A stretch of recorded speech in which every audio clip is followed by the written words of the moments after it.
I'm Emily Grant, 32 years old, and tonight, I'm about to sit at the same table with the people who once turned their backs on me. After 7 years of silence, my family unexpectedly sent me an invitation to my younger sister's engagement party, held at Delacroix, a fine dining restaurant in the heart of Manhattan. They had no idea. I was the founder, the executive chef, and the sole owner of this place. The black satin dress hugged my figure softly, simple yet elegant. It took me nearly an hour to choose it, not to impress anyone, but to remind myself. I'm no longer the fragile girl who once walked away from our Boston mansion with a torn suitcase and a dream everyone laughed at. Before stepping in, I paused in front of the large window, the warm golden lights from inside reflecting back at me. The atmosphere was familiar. The faint scent of star anise in the air, the soft clinking of silver on porcelain, light jazz music floating through a space filled with luxury and status, all of it I had created. But tonight, I wasn't walking in as the owner. I was stepping back into the role of the outcast, the failure sister they had cut off because I refused to become the perfect replica they expected. I don't even know why I agreed to come, I whispered, my hand tightening around my clutch. Maybe part of me wanted to know, if they still thought I was struggling, how would they treat me now? I pushed the door open, a faint smile on my lips. Anna, my manager, greeted me with a discreet nod. "Table 17, center section," she whispered, her eyes flicking toward the proud group already seated. I saw my mother first. Eleanor Grant, slender in her cream-colored Chanel dress, platinum hair pinned neatly. My father, Gregory Grant, was reading the wine list like it was a multi-million-dollar contract. Next to them sat Olivia, my younger sister, the family's shining star, flashing a massive diamond ring while chatting with her new fiancé, Jackson. And then there was Ryan, my older brother, who once told me, "A woman in the kitchen is a thing of the past," now scrolling on his phone, likely trying to avoid small talk. I approached. Olivia was the first to notice, her eyes scanning me from head to toe before she raised an eyebrow. "Emily? I thought you were still baking bread somewhere or something." I smiled lightly. "I do more than just bake bread, Olivia. But thanks for remembering me." My mother stood, offering a distant hug, polite as if greeting a former colleague. "You finally decided to show up. No calls, no messages for all these years?" I replied softly. I seem to recall being the one whose calls were ignored, not the one who didn't call. The air grew tense. Jackson stood and offered his hand, his eyes full of curiosity. "Olivia said you went to Cornell. What do you do now?" I smiled, steadying my voice. "I work in the culinary field." "Oh, a chef?" he chuckled, glancing at Olivia. "Your sister's definitely unique." Everyone laughed. Except me. I said nothing. I had braced myself for the patronizing looks, the snide remarks, the thinly veiled class judgments. But that was okay. I didn't come to prove anything to them.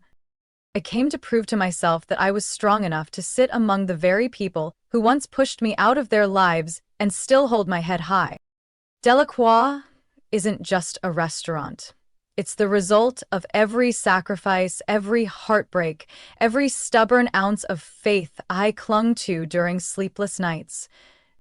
And tonight, they're sitting in the very place I built from nothing. When they're complimenting, criticizing, judging, completely unaware that every light fixture, every silver fork, every dish being served bears the imprint of the woman they once labeled a disappointment. I was born into the Grant family, one of the most prestigious names in Charleston, South Carolina, where an invitation to a cocktail party was as valuable as a foot in the upper class. My father, Gregory Grant, is a real estate mogul with luxury buildings all along the East Coast. My mother, Eleanor, never stepped outside without silk gloves and a triple-strand heirloom pearl necklace. In their world, reputation was everything, and success was measured in business cards, GPAs, and magazine covers. I learned early on that in our home, love always came with conditions. My brother Ryan got his master's in finance from Wharton and stepped straight into my father's firm. My sister, Olivia, was groomed to be the perfect symbol: private schools, horseback riding, fluent French, and harp recitals at charity galas. And me? I liked the kitchen. Not in a just for fun way like my mother once mocked, but a real, burning passion.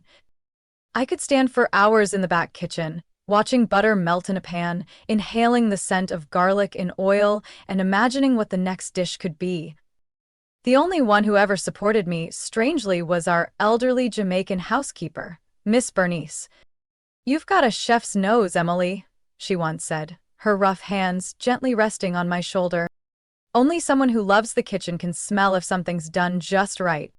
I cherished every word she said.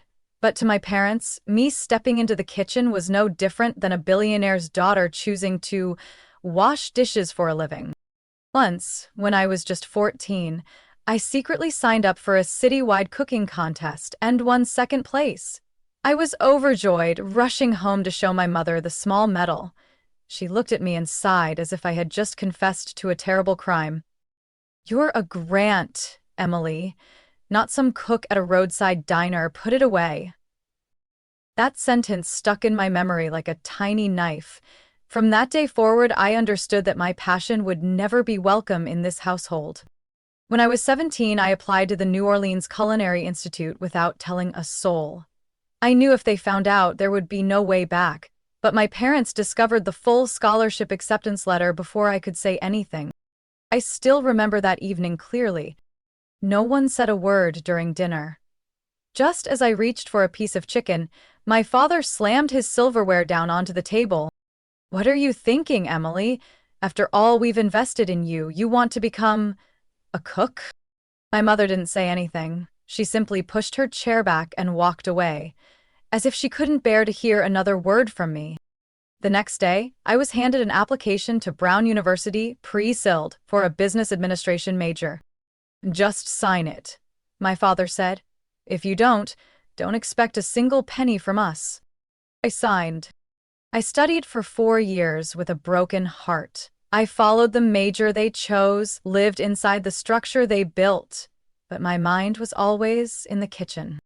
I secretly enrolled in weekend cooking classes. I worked part-time in the dining hall just to be around the head chef, the one who later taught me the basics of heat, seasoning, and the quiet stillness needed to truly feel the food. I graduated with honors and was offered a position at a financial firm in Chicago, a company my father had many connections with. But I declined.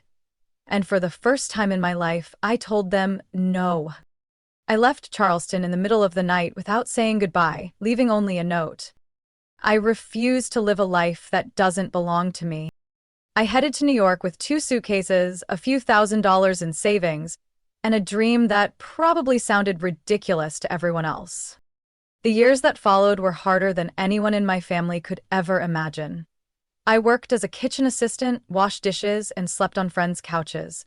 Some days I stood for 14 hours straight, my feet bleeding, just to hear one word of praise from a tough French chef. But I never once complained. Every burn, every harsh word, I saw them as the price I had to pay to live a life that was truly mine. And now, here I am, sitting in the very restaurant I'd built from scratch, looking at the people who once told me I'd never amount to anything. What they don't know is, tonight's appetizer, the one they just called bland and cheap-looking, was selected for recognition at the James Beard Awards last year. They might not see it, but I remember. Every detail, every scar, and I carry them, not out of bitterness, but so I never forget where I started. I still remember the day everything changed. At the time, I was pursuing an MBA at Columbia University. A reluctant decision, something my parents saw as a necessary correction after I turned down the finance job in Chicago. On paper, I was a promising student, but deep down, I felt empty. By day, I sat through lectures on market strategies and global supply chains. By night, I hunched over a tiny stove in my Harlem apartment, experimenting with recipes I'd found in old cookbooks from the street market. Fire, salt, knives, and spices. That was the world I truly understood and loved. Then came a rainy Tuesday, and everything shifted. My school hosted a symposium on innovation in the service industry. On the guest list was a name I couldn't look away from: Chef Antoine Marchand, a legendary French chef, holder of 3 Michelin stars and a pioneer who had redefined the idea of modern cuisine across both Europe and America. When Antoine took the stage, tall, silver-haired, with eyes sharp like a fillet knife, the entire room went quiet. He didn't talk about strategies. He spoke about the emotion behind every dish, about memories wrapped in flavor. I nearly cried. After his talk, while everyone swarmed him for photos and autographs, I quietly made my way to the back kitchen, where tea was being prepared for the VIP guests. I had signed up weeks ago to volunteer as a server, just for the chance to get close to the kitchen that day. When Antoine tasted the melon tart I had quietly slipped onto the dessert tray, he stopped, looked up, and stared directly at me. "Who made this?" His voice was raspy, unmistakably French. My hands trembled. "It was me. I just wanted to try something creative." He was silent, took another bite, then pulled a card from the pocket of his coat. Thick, gray-textured paper, his name simply embossed: Antoine Marchand, Atelier 9, Brooklyn. "You don't belong in an MBA classroom," he said, eyes locked on mine. "You belong in a kitchen." I didn't sleep that night. 3 days later, I submitted my withdrawal from the MBA program. I knew what it would cost. Not just the scholarship, but my place in the Grant family. I called my mother. She was silent for 30 seconds after hearing what I said. Then, with a voice as cold as steel, "If you walk out of that program, you walk out of this family." My father sent a short text: "Don't ever expect to come back." I didn't cry. I just packed my backpack, caught the train to Brooklyn, and walked into Atelier 9 in cheap shoes and eyes that no longer feared anything. What followed were months harsher than anything I'd imagined. I lived in a rundown apartment with 4 roommates, sleeping on a mattress on the floor. By day, I attended basic culinary technique classes. By night, I washed dishes and scrubbed counters at Atelier 9. Antoine was not kind. He once threw a plate when I sliced duck breast the wrong way. He chewed me out in front of the whole team when I under-seasoned a dish. But I knew he was teaching me in the only way this world respected: through discipline and results. I cried from burns. I once fainted mid-shift from exhaustion. But I didn't stop. Every weekend, I spent entire days in the public library, reading culinary books, jotting down recipes, memorizing ingredient dictionaries like I was learning a new language. That was when I met Lily, a first-year culinary student who would later become my best friend and the first sous chef when I opened my own restaurant. One night, at a nearly deserted subway station, she looked at me and said, "You know, Emily, you're not just learning to cook. You're fighting to live your life your way." I laughed. And I'm not losing. 2 years later, I officially became sous chef at Atelier 9, a step no one had expected, especially not for someone once dismissed as the spoiled girl playing with knives. But for me, it was only the beginning. I knew one day I would have a restaurant of my own, a place that didn't just serve food but served the dream I once buried at those cold family dinners. And I swore, one day, the very people who laughed at that dream would sit in a space I created, without knowing where they truly were. 3 years after stepping into Atelier 9, I was no longer the girl scrubbing stoves. I had become the second head chef at the restaurant, working directly under Chef Antoine Marchand. A tough but fair mentor, perhaps the only person who ever saw my potential without conditions. Antoine never praised publicly. But the moment he assigned me to prepare the main course for the French-American diplomatic banquet, it was the greatest recognition I'd ever received, more meaningful than any diploma. Then fate stepped in on a cold Saturday night, while I was busy leading the kitchen team through a special menu for a private event at Atelier 9. Among the guests was Samuel Whitmore, a well-known venture capitalist who had funded some of the top restaurants in the city, helping many young chefs rise to stardom. I had no idea who he was at the time. I was focused solely on a steamed cod dish with pink peppercorn and lemon butter sauce, my own quiet creation added to the night's menu. After the meal, Samuel asked to meet the person behind that dish. When I came out, my hands still dusted with cornstarch and basil, he looked at me for a few seconds and said, "You have a dangerously good palate, and I like that." The conversation lasted less than 10 minutes, but a week later he met me at a cafe in Soho and laid a proposal in front of me. A startup investment of $750,000, giving me complete control over the restaurant's style, menu, and team. I was stunned, but strangely calm inside, not because I felt invincible, but because I had been waiting for this moment my entire adult life. The name of the restaurant? I chose Delacroix, not because it sounded luxurious, but because it was my grandmother's last name. The only woman in my family who ever told me, "Don't live to make someone else's painting beautiful, paint your own." The location? An old building that used to be an abandoned art studio in Chelsea. Exposed brick walls, high ceilings, perfect natural light, not flawless, but nostalgic and challenging enough that I fell in love at first sight. With Samuel, I dove into the renovation process. I designed every chair, chose every set of flatware, and hand-wrote the menu during countless sleepless nights. I didn't hire chefs based on fame. I chose those who could taste a dish with their soul. I kept them. We opened in March during an unusually cold New York spring. Opening night, it drizzled steadily, and guests trickled in slowly. But then came the first review from a local food blogger that changed everything. An unknown female chef is creating magic from humble ingredients. Delacroix isn't just a meal. It's a whisper of memory woven into flavor. 3 months later, I was invited to speak at the New York Culinary Forum. In the 5th month, Plate and Palette magazine featured me on the cover of their special Women Owning the Kitchen issue. Then, in the 6th month, Samuel came to see me after dinner service, carrying a glass of cognac and a thoughtful look. "I'm stepping back," he said. I was confused. "Is something wrong?" He smiled. "No, Emily, on the contrary. I've never invested in someone and felt they didn't need me anymore. You have the strength to walk forward on your own. And I've tripled my return." I sat in silence. He pulled out a contract and handed me the right to buy back all his shares. At a generous rate. I signed, my hand slightly trembling. With that final signature, I became the sole owner of Delacroix.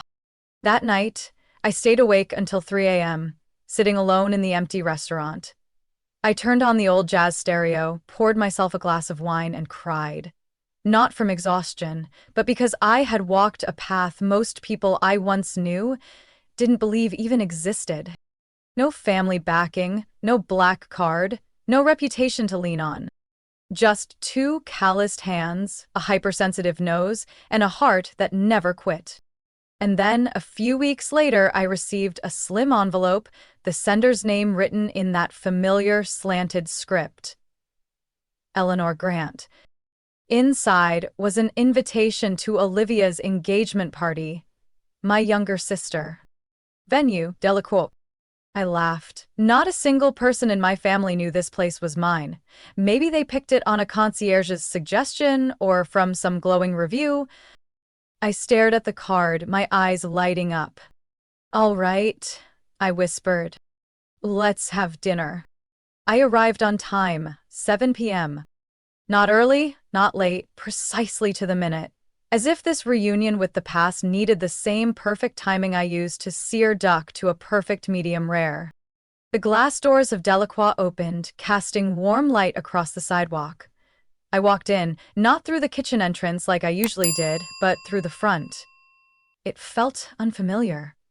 My staff immediately recognized me, but I simply gave a small shake of the head. No reveals, not yet. My family had arrived early. The long table in the center of the restaurant, the one I usually reserved for international press or VIP investors, now belonged to the very people who once rejected the idea of me altogether. My mother, Eleanor, in an expensive navy dress, held her wineglass up to the candlelight, as if searching for something deeper than taste. My father, Gregory, read the menu with the same analytical eyes he used to review real estate contracts. Olivia, my sister, the star of the night, glowed in a slightly over-the-top white dress beside her fiancé Jackson, a young attorney from New Jersey who spoke in the language of metrics and job titles. And Ryan, my brother, ever faithful to his gray suit and detached stare, as if everything around him was none of his business. I walked up. Olivia noticed me first. "Oh, Emily, I thought you weren't coming." Her eyes skimmed quickly from my shoes to my necklace, a reflexive scan. The outfit. Simple but cute. I guess it's that casual luxury trend, right?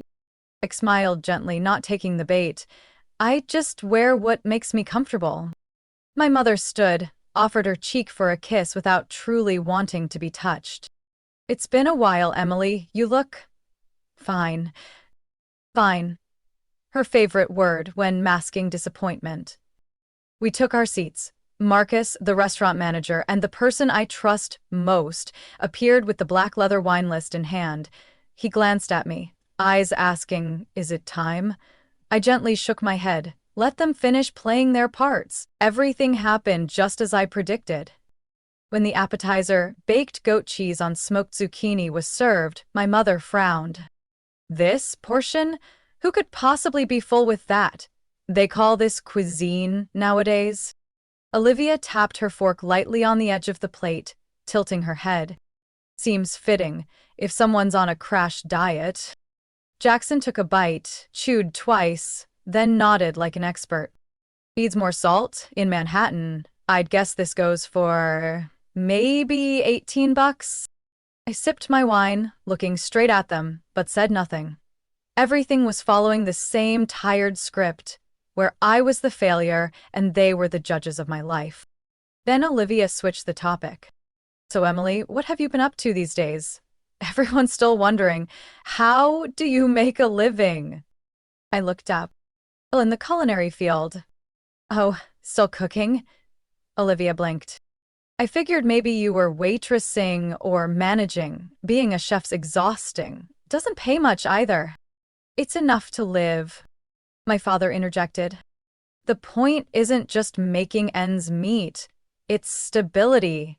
Have you thought about insurance? Retirement?" I smiled. "I'm not planning on retiring anytime soon, so I haven't thought that far." When the main course, pan-seared beef tenderloin with black truffle mushroom sauce, was served, Jackson frowned. "I asked for medium. This is nearly rare. Who cooked this?" Marcus, still poised and professional, replied, "Our head chef personally prepared the dish." "Then someone should review their technique," Jackson muttered, pushing the plate aside. I heard every word, felt every prick of condescension, but I didn't flinch, because I knew what was coming at the end of this meal. Then Olivia spoke again, this time with a look of faux curiosity. "You picked this place, right, Emily? Must not be cheap." I took another sip of wine. "I think it's worth every penny." "From a chef's salary?" she laughed. "Or is someone helping you out? A wealthy boyfriend? Maxed out credit cards? I mean, there's no shame in enjoying life, even if you can't quite afford it." At that moment, Marcus approached with the bill. He placed it in front of Jackson. The lawyer's eyes narrowed as he looked at the total, over $3,200. "Looks like a mistake?" he asked. "It only lists the drinks? What about the food?" Marcus raised his head and turned to me.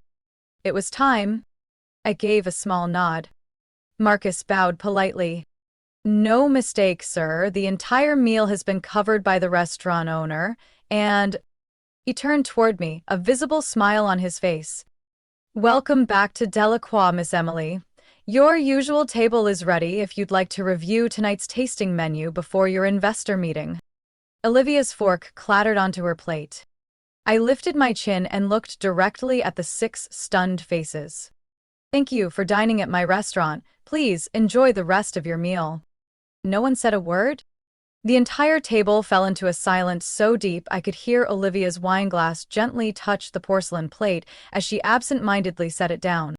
My father looked at Marcus, then turned to me, his brow furrowed as if trying to decode what he'd just heard. She owns this place? I replied, strangely calm. Yes, Delacroix is mine. My mother narrowed her eyes, lips pursed in a mix of surprise and displeasure. You work here or you actually own it? I'm the executive chef and the sole proprietor, I said, then turned to Marcus. Thank you. Could you prepare the tasting room for the 9 o'clock meeting? Marcus nodded and walked away, leaving me with 6 faces slowly shifting from arrogance to disbelief. No way, Olivia murmured. Delacroix was nominated for a James Beard Award last year. I read an article in Gourmet Monthly. The head chef's name was E. Grant. Emily Grant, I nodded. My full name. You kept it from us, she said, her voice rising. You sat here just to hear what we'd say, didn't you? To trap us? I looked directly at Olivia, unwavering. Not a trap. I just wanted to see how you'd treat me if you still thought I was the dropout who became a cook. I turned toward my parents. And tonight, I got my answer. Jackson pushed back his chair, looking at me with disbelief. I don't get it. Someone who dropped out of an MBA program and worked in kitchens? How could you possibly own a place like this? I smiled. With every dollar I saved, with every hour I worked myself to exhaustion by sleeping on floors, skipping meals, scrubbing dishes, enduring chefs shouting like whips, and with an investment I earned after cooking for one special guest, someone who believed in talent, not pedigree. My mother finally spoke, her voice soft but clear. You did all that without us? Not without, Mom, I said gently, but not allowed to. The moment I chose not to study business, you cut me off. No questions, no chance to explain, and for 7 years, there's only been silence and party invitations. My father leaned back, narrowing his eyes as if seeing me as an adult for the first time. How much is Delacroix worth? He asked, pure reflex. More than your daughter was ever treated, I replied, cold but not angry, and far more than you ever believed I could earn. Olivia scoffed. So now that you're successful, you've come back to lecture us? I shook my head. No, Olivia. I didn't come to boast. I came hoping to be seen as someone of value, even without a restaurant, without accolades, but clearly, in this family, success is the only thing that changes how you're viewed. Ryan, silent until now, finally spoke. You did what no one dared. You broke away. You followed your real passion. I'm sorry I ever mocked that. I looked at my brother, and for the first time in years, I saw sincerity in his eyes. Thank you, Ryan. My mother cleared her throat, her eyes misty, though her voice stayed composed. We were wrong. I was wrong, and if there's anything I can do to make it right, start by respecting me as an adult, I said. No judging my clothes, no valuing people by their jobs, and absolutely no using my success to elevate this family's image. Jackson looked like he wanted to speak, but Olivia gently placed her hand over his, signaling him to stay quiet. Maybe for the first time, she realized, this wasn't just another social game. Will you still come to the wedding? Olivia asked after a pause. I thought for a moment, then nodded. I'll be there, and if you'd like, I can host a small pre-wedding dinner here, as a gift. She stared at me, surprised. Eater, everything we said? You're still my sister, and I don't need your apology to do what's right. A small, truly genuine smile crept onto Olivia's face for the first time that evening. 2 weeks after the engagement dinner, I got a message from Olivia. Not a snide remark or a veiled question, just 4 simple words. Coffee sometime this week? I stared at the screen for a few seconds, then replied, tomorrow, 3 o'clock, French press, corner of 10th. She arrived early the next day. No heavy makeup, no designer bag, just a girl in a cream sweater, her hair tied up, holding a latte, looking surprisingly normal. I read all the articles about you, Olivia began. The interview and culinary scene, too. I still can't believe you're the one behind Delacroix. I sipped my espresso, waiting for what she really wanted to say. That night, I was awful. I know. And I'm sorry. She paused, then bowed her head slightly. I couldn't imagine how far you had to go, Olivia said, and I feel ashamed that I thought you failed just because your path didn't look like mine. For the first time in years, I didn't hear competition in my sister's voice. Just one genuine thing: acknowledgement.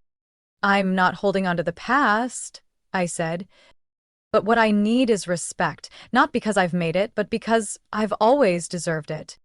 Olivia nodded. And if you're still willing to help with the wedding, then I'd be really grateful. Truly. I think no place could be more meaningful than your own restaurant. The party happened 3 months later, on a warm spring evening. Delacroix was lit with candles and fresh lavender, which I personally picked from the Hudson Farmers Market. It wasn't gala-glamorous, but it was elegant and full of soul. Olivia walked into the glowing space in a simple, graceful white dress. Not to show off, but like someone stepping into a new chapter. Softer, deeper. I didn't expect it to be this beautiful, Olivia whispered when I came over to congratulate her. This isn't just a wedding, it's an apology in action. And from there, things began to shift. Quietly, but genuinely. Ryan was the first to text me after the party. Can I bring the kids to the restaurant this weekend? They're super curious. When he brought his twin toddlers into the Delacroix kitchen, I gave them tiny aprons and taught them how to make almond cookies. They giggled non-stop, while Ryan stood still for a long time, eyes misty. I spent years not realizing this. You're the bravest one in the family. My dad still couldn't bring himself to say I'm sorry, but he started emailing me. Article links, food industry reports, sometimes just a line like, "This one's interesting, might help with your next menu." For a man like him, that was monumental acknowledgement. My mom, the last person I ever expected to change, also began to shift. One afternoon, when I stopped by to drop off her birthday gift, she called me into the kitchen. On the stove was the chicken pot pie I'd adored as a kid, the one she never let me help make. "You still remember this recipe?" she asked. I nodded. "Want to make it together?" And we did. Together. Not just a meal, but the start of something I thought had long vanished. Connection. I'm not naive enough to believe that all wounds just disappear. But I do believe that sometimes the deepest cracks are where new growth takes root. If someone's brave enough to plant again. That night, I sat alone in the upstairs office of Delacroix, watching the dining room being cleaned. Marcus knocked, walking in with a glass of wine in hand. As the last guest left, Mrs. Eleanor turned to me and said, "Take care of Emily. She's the most precious thing I've ever made." I laughed, unable to hide my emotion. "It's about time," I said. She realized that. I used to think I had to choose between family and passion. But now I understand. If you stay true to the path you know is right, the people who truly love you, they'll learn how to come back, stand beside you, and call you by your real name. That summer, I turned 33. No grand party, no sparkling candles or loud toasts. I celebrated in the Delacroix kitchen, flipping caramel pear crepes for the new group of interns.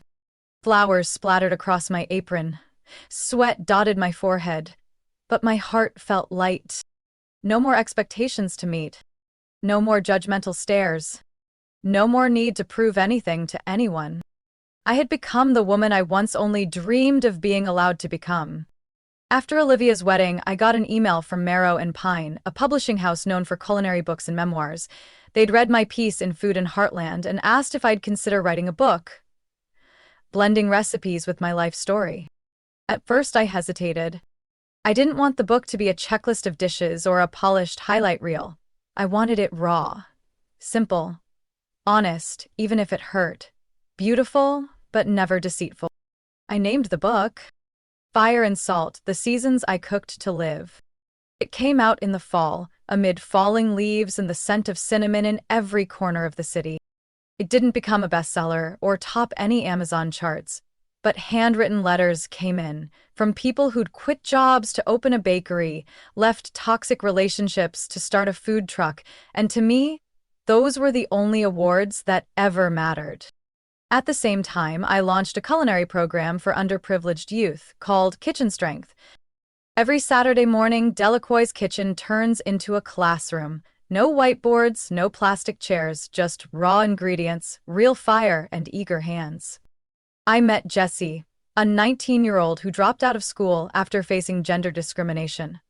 Her hands trembled the first time she held a knife, but her eyes lit up when she sliced onions paper-thin. Today, Jessie is a lead line cook at a restaurant in Brooklyn.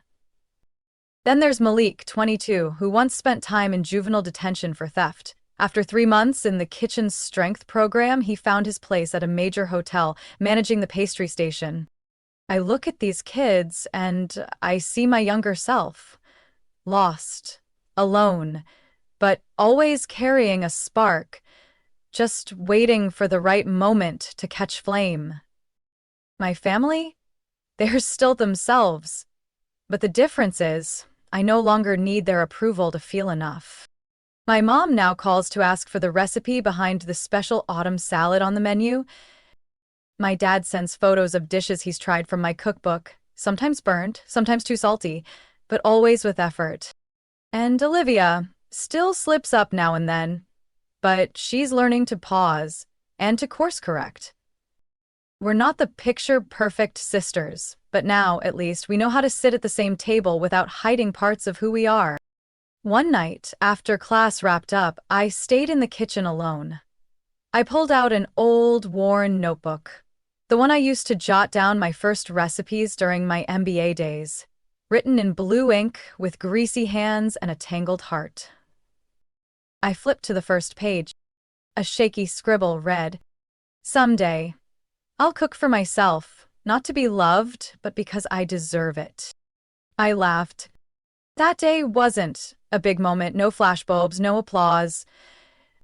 Just a quiet evening, standing in my own kitchen, hearing oil sizzle, smelling fresh basil, and knowing I didn't need anyone but myself to feel complete. The biggest lesson in my journey wasn't in any recipe. It was in learning to trust my own voice, even when everyone said it didn't matter. It was in falling down, getting covered in flour, scalded by boiling water, and still getting back up, washing my hands and chopping more onions. It was in learning to forgive, not because others deserved it, but because my heart needed peace. And most importantly, passion doesn't need permission. It doesn't ask for approval, it only needs to be lived. If you're standing at a crossroads, if someone once told you that dream doesn't fit your reality, then I hope you remember this. No one gets to define your worth except you. I'm Emily Grant. I was once the disappointment at the dinner table, and now I teach others how to cook a life worth living. Emily's story is living proof that true success doesn't come from anyone's approval, but from relentless commitment to your passion despite judgment and challenges. In a world that pressures us to succeed by the rules, she chose a different path, harder, but truer. She built not just a career to be proud of, but a life that inspires others to be authentic. Because in the end, real value comes from having the courage to live truthfully. What do you think about Emily's journey? Have you ever had to choose between passion and approval? Share your thoughts below. And don't forget to follow the channel for more heartfelt family stories to come.